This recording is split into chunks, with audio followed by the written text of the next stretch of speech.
All right, hope everybody's doing well. We've got our Go Blue questions on the screen that we can see here. Number one, I just want you guys to tell me maybe what some of these weather instruments do. So let's go ahead and break down. We've got A, hygrometer, B, weather balloon, C, compass, and D, satellites. So go ahead, if you have an answer for the number one, please let me know in the chat for some participation bonus. And I will give you guys 15, 20 seconds to do that for participation bonus because we're online today. Again, tell me what a hygrometer, B, weather balloons, C, compass, and D, satellites. Tell me what those do. Again, that's going to be written down on page 13. Give you the answers here in a minute. So again, add in the chat if you guys have it.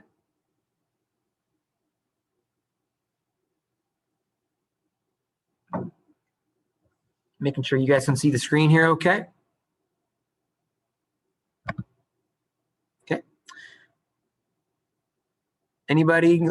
Participation bonus? Anybody answer in the chat? Answer in the chat. Okay. So for letters A and B, we've got the, again, the hygrometer. That's just regular humidity. Keep in mind that there's one for relative humidity. That's going to be for the sling psychrometer, not the hygrometer. And then letter B, weather balloons. What are they going to look at? Well, obviously with balloons, it's going to be weather from above, right? Weather above the clouds, okay? Weather above those clouds. All right. And then C and D, we've got for compass, we've got wind direction, okay? So obviously we know north, south, east, and west through a magnet in that. And then we've got the satellites. Well, how do those separate themselves from the weather balloons? Well, they're going to look at way larger, way more massive areas. So again, satellites, a larger area for us to analyze.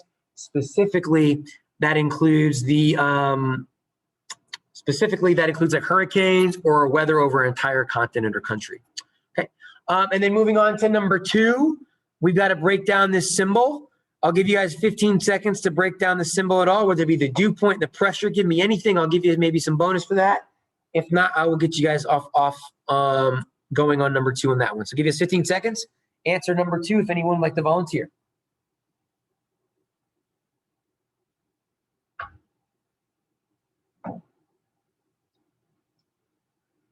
See what you maybe think. See what you maybe think. Okay, don't forget for the multiple choice questions, because those are a lot easier, you guys have to answer those, right? Okay. Let's go to number two, guys. Remember, here's our symbol to the right. Okay. Always remember, the bottom left number is the dew point. That's 55, 55. The top right number is the pressure. That's 138. Okay. Next, I think we had wind speed. For wind speed, that's the feathers at the end of the line. I've got two full feathers. Each full feathers were 10 knots. Two full feathers, 20 knots is your answer, 20 knots. Again, two full feathers. If it's a full and a half line, that's going to be 15, right? So each is 10, half is 5. Then we've got the cloud coverage. The circle in the middle is fully filled up and dark. That's going to be the overcast, for overcast. And then lastly, what do we have for weather? The dots right here, those are raindrops. We'll just say rain, just say rain. Again, the weather symbol sheet with all the X marks, that is actually now posted under the Unit 6 module on Canvas. So look at that. You can now use that and read it and look at it whenever we have things going on. So again, if you want to see the notes for that, you may now have access to that. And I think in case you needed to know, again, how are we going to break these down? You're going to break these down using this, right? Again, this has been posted. You can now see this and use this on Canvas. This has been posted on Canvas. Okay. Let's go ahead and move on to our table of contents. Again, if I go too fast, make sure to take pictures, because whenever there's only online students, I'll typically make the lesson go by a lot faster. So again, brace yourselves for that and have your phones ready for that if you like to go a lot slower, taking the notes live. All right, so go ahead, pages 13 to 14, add that to your table of contents. I'll give you guys a moment. Again, add 11 and 12 was weather instruments. Pages 13 to 14 were weather satellites. So go ahead and add that. Go ahead and add that. Okay. Today is another fill in the blanks, by the way. So we will be taking a lot of pictures and the notes will seem a little lengthy. So again, like I said, do your best to write, You don't have to write word for word everything, but just bullet down the main ideas in your notebook so you can use it for the notebook checks, et cetera, et cetera. Again, that's going to be comparing and contrasting visible light, infrared, radar. And like I said, when we end class a little early today, that's that extra time you can use to get that notebook set up and up to date, right? Okay. While you guys getting situated, I'm going to go ahead and put up our first card question of today. Okay, let's go ahead and move on. Again, don't forget we take attendance at the end of class. Moving on to our first question of today.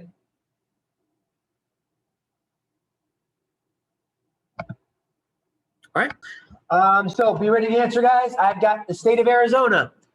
It is located only 23 degrees from the equator. It's close to the equator, and it's also in the middle of a desert, the Sonoran Desert to be exact. What air mass will influence it the most? A, maritime polar, B, maritime tropical, C, continental polar, or D, continental tropical? Please answer in the chat, which is going to do it the most. Okay, thank you, Daniela. Thank you, Lakia. I'll let you know if you're right here in a little bit. I still need Irina, Joseph, Melissa. Okay, thank you, Daniela. Thank you, Joseph. Still need Sanaya, I think. Evelyn.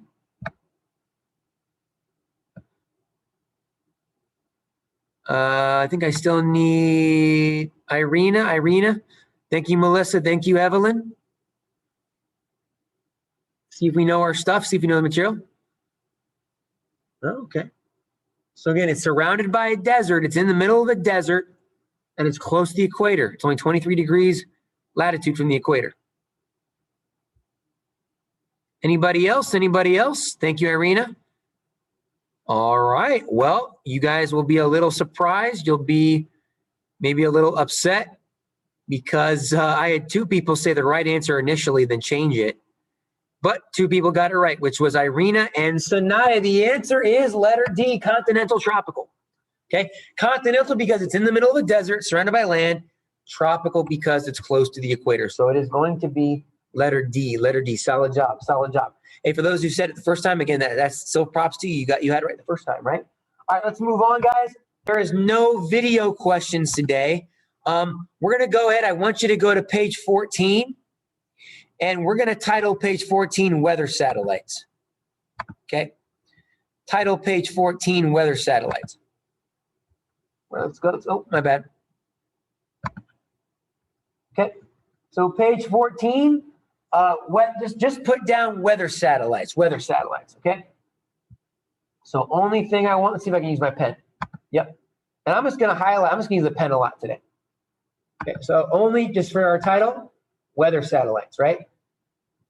Okay. Page 14,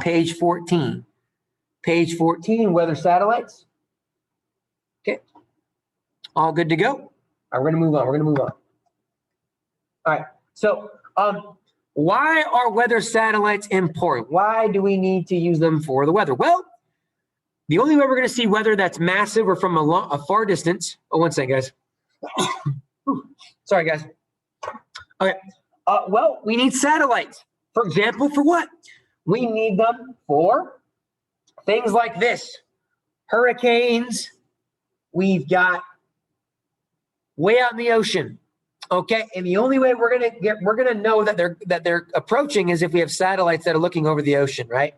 So these satellites allow us to save thousands of lives and allow us to save millions of dollars of money, right? When they go through. Okay, so let's take a look at a view of some hurricanes from space. What does this stuff look like, right? Okay, well, let's take a look here. 1 second. So again, why are they so important? Well, hurricanes, right? Let's take a look at a visual. I'm going to play very quick clips here. I'm going to mute all the videos just because I don't want to have to like edit these out.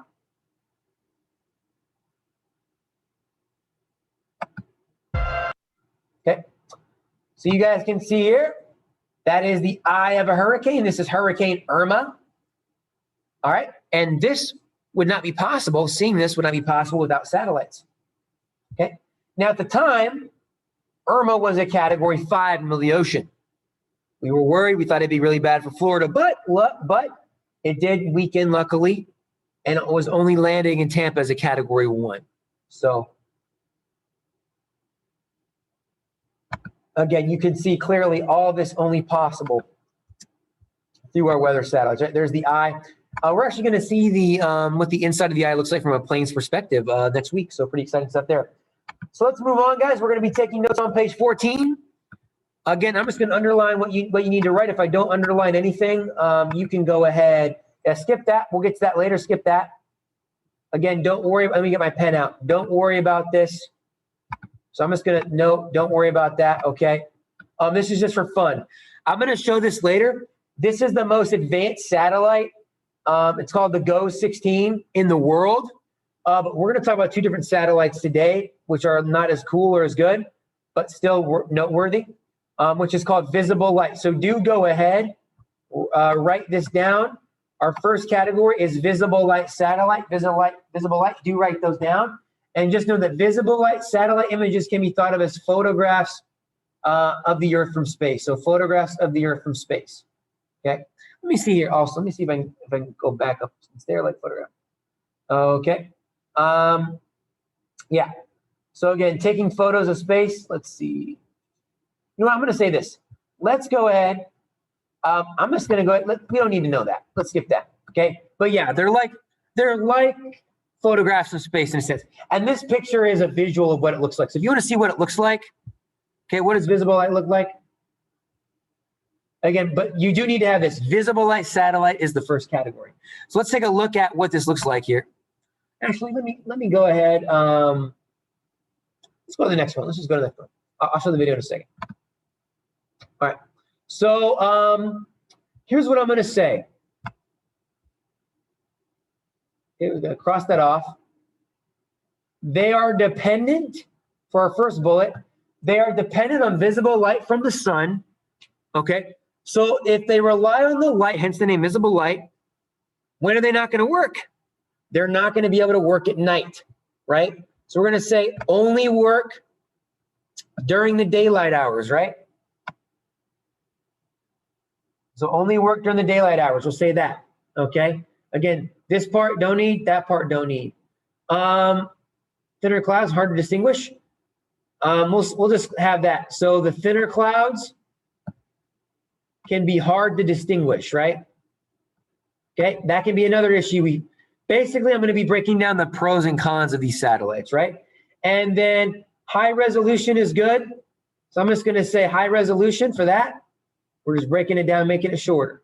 High resolution, okay. And then last one is good. Cannot differentiate between cloud altitudes. So everything that's not crossed off, you write down. But whatever's crossed off, don't write. Don't write. So take a picture of that. Take a picture of that. We'll need to know that. We'll need to know that. Again, only works during the daytime. It needs visible light. Okay? Thinner clouds can be hard to distinguish, and it cannot differentiate between how high or low the clouds are in the sky. But it's high resolution. It's got good quality, good pictures. Let's take a look at an example of a visible light satellite imagery. And actually, what I'm going to do, I'm going to show it later, actually. Let's go ahead and take a look. Believe it or not, NASA plays a role in predicting our weather, right? So let's take a look at how NASA plays a role and why NASA is important. Okay. I'm just going to play the first few minutes. And yes, I am going to play it on mute, because I don't want to have to exit it out for the students who have to watch all the YouTube videos that are in another class of mine. Okay.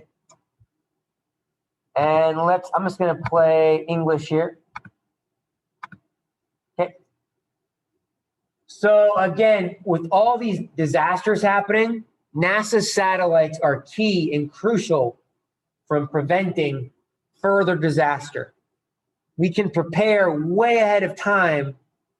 And look at this cool stuff. I mean, we can look at all the intricate water molecules. There's a satellite there. These things hovering over the storm systems to analyze the wind movements, analyze the patterns. Okay, but it basically gives us an extra week to prepare for a storm like a hurricane. Okay, as opposed to it approaching and then we find out last minute. That can cost many lives and millions of dollars.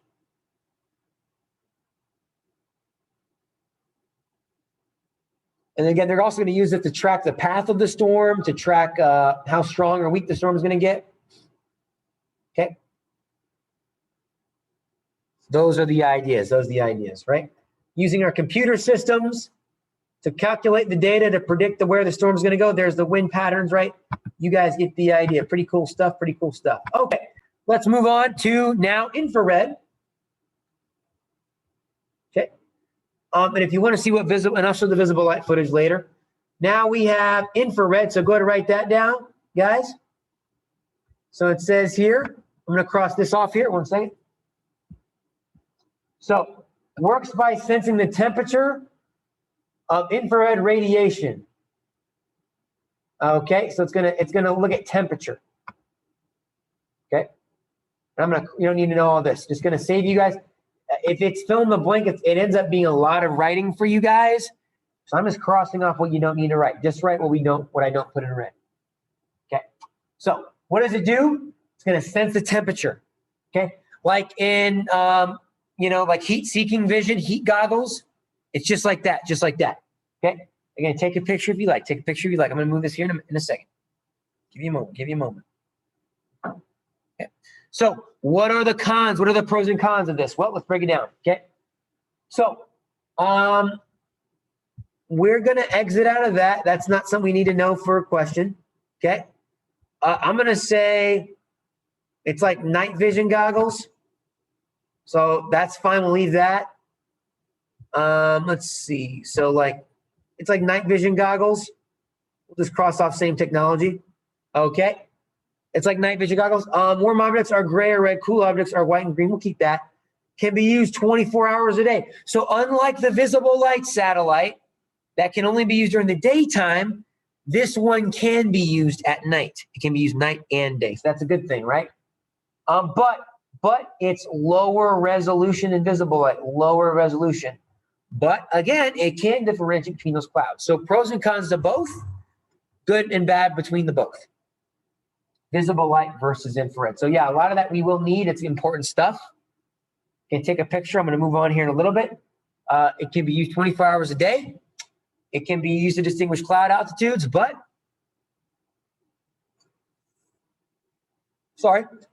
the resolution is not as good. Not as good. Okay. So let's go take a look at the differences between those two. A little video here. No sound, so I'm not worried about that. Oh, my bad. I clicked the wrong tab here. So this is going to be infrared, guys. This here is not infrared. This is going to be visible light. Just the gray and the white here, right? Higher resolution, but only works during the daytime.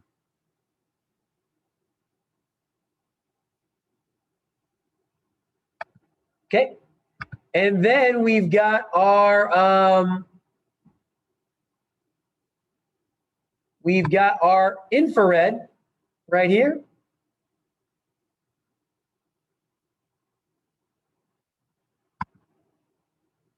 Now we're going to have more coloration, right? More colors here. So that's going to be infrared, just so you guys are aware. Okay. Moving on, we got to talk about, we saw that just now, right? We'll do the question later. Next, it's super short, guys. Two slides. That's it. Radar imagery.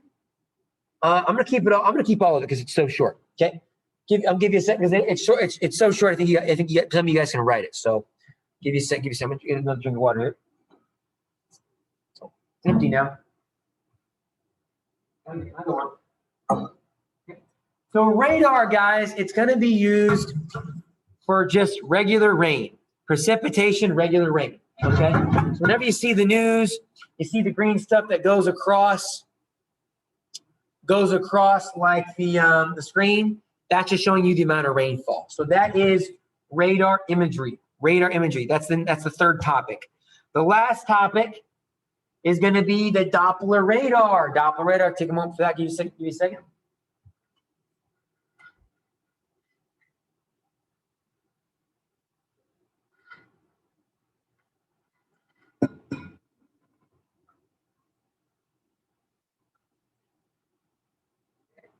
So Doppler radar.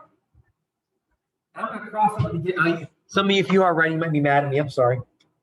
Doppler radar, guys. Where's my mouse at? Here we go. It's going to basically look at the severity of the weather. Okay, so it's looking at how fast the wind's going, if there's a tornado, if there's lightning, thunderstorms. Okay, that's what Doppler radar is going to look at. So regular radar, rain, precipitation. Doppler radar, tornadoes, thunderstorms, lightning, wind speed, hail. Okay, severe stuff, Doppler radar. Regular rain, radar. Okay, be ready for our last question of the day. Last question of the day. Again, do your best because it could be on the test.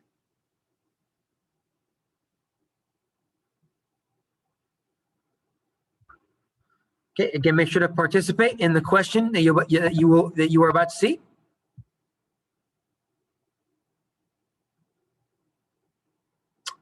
Oh, one moment. Where's it at? Oh, here we go. Okay, an anemometer measures blank, a hygrometer measures blank, and a barometer measures blank. Which is the correct description? We did hygrometer earlier in our Go Blue. Again, use those instrument notes to figure this out. Got to know this for our testing quizzes coming up. A, B, C, or D? Answer in the chat when you are ready. Okay, thank you, Joseph. I still need, let's see, Daniela, still need Evelyn, Irina, Melissa, Lakia, and Sanaya to answer the question.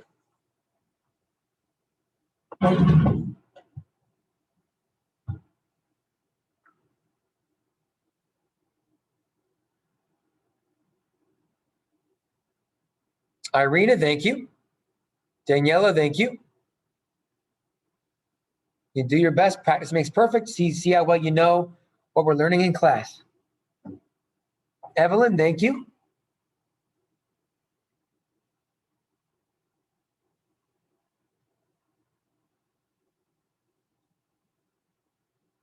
Still need, I think, Melissa. Irina, thank you, Melissa. Oh, okay. Thank you, Melissa. Change your answer. Okay, no problem at all. Let's see, Sanaya, did we go yet? Sanaya? Thank you, Sanaya. All right, well, I think a lot of you are going to be happy. Great job. The answer was indeed D, wind speed, humidity, then air pressure. Fantastic job. Sounds like we got some people who have their notes fully up to date, so that's awesome to see. Again, don't get the hygrometer mixed in with relative humidity. Relative humidity is for the sling psychrometer. Okay. Let's go. That's it for notes for the day, guys. Well, actually, don't sign. I think I'm going to show one more video. What I want to show really quick is a cool video of the Doppler radar, right? So again, if you ever you're on Kennedy Boulevard, right? You can see like the Fox 13, I think new station. They have one of these buildings with these soccer, volleyball, golf ball looking buildings, right? Well, the idea is what is inside of those? What exactly are those for? Okay. Well, those, believe it or not, are for Doppler radars, the severe weather radars, right? And if you see here, let's take a look at the inside of them. Okay. Those are going to be, again, used to analyze severe weather. And when we go inside, we can see it's a massive satellite that spins around. It's going to look at the wind speeds. It's going to look at the tornado spin. So basically, if there's a tornado, you get a 12-minute heads up on it rather than a 1-minute warning. So you can get a 10, 12-minute warning of a tornado instead of a 1-minute warning, right? Which can save many lives in that process. So that's what that's used for. Again, severe weather. Doesn't show much else besides that satellite on the inside. Pretty cool stuff. Pretty cool stuff. Okay. So what I want you guys to do, I'm going to take attendance again, so stay on. Don't forget, again, you need to work on for the rest of class. I want you guys to work on your weather maps, okay? So we've got to answer these questions here, okay? That you see here with the map that I'm going to show you right now. 1 second, let me pull it up. And that map is right here, right? Okay.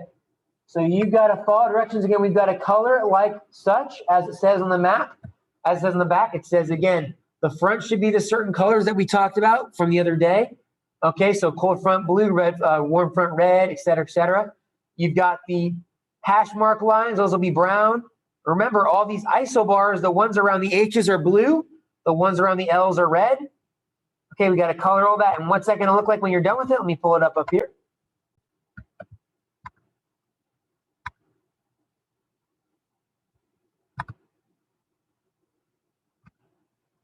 So what's that going to look like? Oh, my bad, guys. 1 second. It's going to look something like this, right? I know it's kind of sideways, but again, you need to make sure you color it as such. Color the fronts, color some of the, and you don't need to actually color the isobars, just color the letters H's and L red, et cetera, et cetera. Okay, so you can take a sideways image of that. All right. Again, for the questions about pressure, I just need to look. Let me see here if I can zoom in a little bit.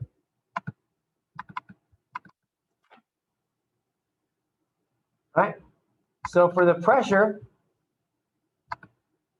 again, I've got to find the highest number within the high pressures. For low pressure, find the lowest number that's going in the isobars with the low pressures. For California, this is the front right here. It's going down and then to the right. So for that question, if it's going down and to the right, what direction is that together? That's a hint there. For the number of high pressure systems, let's count. 1, 2, 3 high pressure systems. I'm going to go ahead while you guys, I'm going to have you guys work on that. I need to post it right now actually to Canvas. So I'm going to do that. I'm going to post all this to Canvas. Okay. Questions, comments in the chat? All right, let me go ahead and take attendance again real quick. All right, let's see. Still got, let's see, Daniela, Evelyn, Irina, Joseph, Lakia, Melissa, Sanaya. All right, guys. You need to work on the vocab if it's not already done, or work on this assignment that's due, I think maybe for us next Friday or this Friday. I'm going to see. So work on either two, or get your notes caught up for the remainder of the class time. You guys may now sign out. Get your notes caught up and then work on an assignment. Have a good one. Have a good one. If you have a question, you can stay online. If not, I'm gonna end the meeting when you guys know if no one has a question.